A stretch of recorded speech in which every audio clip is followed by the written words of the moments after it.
ಆದ್ರೆ ಗಳಿಗೆ ಕೆಲಸ ನಡೀತಾ ಇರುತ್ತೆ. ಈಗ ಕ್ಯಾಸಿನೋ ಕೂತ್ಕೊಂಡು ಒಂದು ವರ್ಷ ಕ್ಯಾಸಿನೋ ಬದುಕಿದ್ದೀನಿ ನಾನು. So casino gambling has been my life. Cinema ಮತ್ತೆ ಗ್ಯಾಮ್ಲಿಂಗ್ ಅಂತ ಅನ್ಕೊಂಡು ಅದು ಗ್ಯಾಮ್ಲಿಂಗ್ ಅಲ್ಲಿ ನಡ್ಕೊಂಡ್ಬಿಟ್ಟಿದೆ. ಈಗ 2 ವರ್ಷ ಆಯ್ತು ಗ್ಯಾಮ್ಲಿಂಗ್ ಆಡಿಲ್ಲ, ಗ್ಯಾಮ್ಲಿಂಗ್ ಹೋಗೋದಿಲ್ಲ ಇವಾಗ. ಅಂದ್ರೆ ಇವಾಗ ಸಿನಿಮಾ ಮಾಡ್ಬೇಕಷ್ಟೇ, ಹುಚ್ಚಿರೋದು ಸಿನಿಮಾ ಮಾಡ್ಬೇಕು. ನೀವು ಕೇಳಿದ್ರೆ ಏನಕ್ಕೆ ರಾಮಾಚಾರಿ ಮಾಡಕ್ಕಾಗಲ್ಲ, ಲೀವೆಸ್ಟ್ ಮಾಡಕ್ಕಾಗಲಿಲ್ಲ ಅಂತ. ಈಗ ಹುಡುಗಿ ಹಿಡಿದ್ರೆ 63ರಲ್ಲಿ ಹುಡುಗಿ ಇಟ್ಕೋಬೇಕಾಗ್ತದೆ. ಇಟ್ಕೊಳ್ಳಿಲ್ಲ ಅಂದ್ರೆ ನೀನ್ ಇಟ್ಕೊಂಡ್ರೆ ಯಾರು ಇಟ್ಕೋತಾರೆ ಅಂತಾರೆ. ಇದೊಂಥರ ಈ ಇಮೇಜ್ ಕನ್ಫ್ಯೂಷನ್ ಇದೆಯಲ್ಲ, ಈ ವಯಸ್ಸಲ್ಲಿ ಬೇಕಾ ಇವ್ರಿಗೆ ಅಂತಾರೆ. ನನಗೆ ವಯಸ್ಸಾಗಿಲ್ಲ ಅಂತ ನಾನು ಅನ್ಕೊಂಡಿರೋದು. ಇವತ್ತು ಇವರೇ ವಯಸ್ಸು ಮಾಡ್ತಾರೆ, ಆಯಸ್ಸು. ನನಗೆ ಇವತ್ತು ವಯಸ್ಸು ಆಗಿಲ್ಲ, ಆಯಸ್ಸು ಆಗಿಲ್ಲ. ನನಗೆ ಸಿನಿಮಾ ವಿಷಯ ಬಂದಾಗ ನನಗೆ ಇವತ್ತು ಆಗಿಲ್ಲ. ನಾನು ಇವತ್ತು ಸಿನಿಮಾ ಹುಡುಗ ಬಂದಾಗ ಆ ಪ್ರೇಮ್ ಲೋಕದಲ್ಲಿ ಹೆಂಗ್ ನೋಡಿದ್ರೆ ಹಂಗೆ ಹೋಗ್ತೀನಿ. ಇವತ್ತು ಏನಾಗ್ತದೆ ಕೈ ನನ್ನ ಕಡೆಗೆ ಇಟ್ಕೊಂಡ್ಬಿಡ್ತೀನಿ. ನಾನು 63 ಅನ್ಸೋದೇ ಇಲ್ಲ ರೀ ನನಗೆ.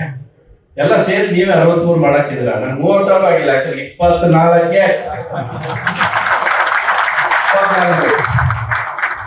ಇವತ್ತು ನನ್ನ ಜೊತೆ ಮಕ್ಕಳು 25 ಜನ ಮಕ್ಕಳು ಆಕ್ಟ್ ಮಾಡ್ತಿದ್ದಾರೆ. ಶೂಟಿಂಗ್ ಮುಗಿಸ್ ನಡ್ಕೊಂಡು ಹೋಗ್ತಿದ್ರೆ ಅವರೆಲ್ಲ ಇಂಡಿಯಾದಲ್ಲಿ ಮುಂದಕ್ಕೆ ಹೋಗ್ತಾ ಇರ್ತೀವಿ.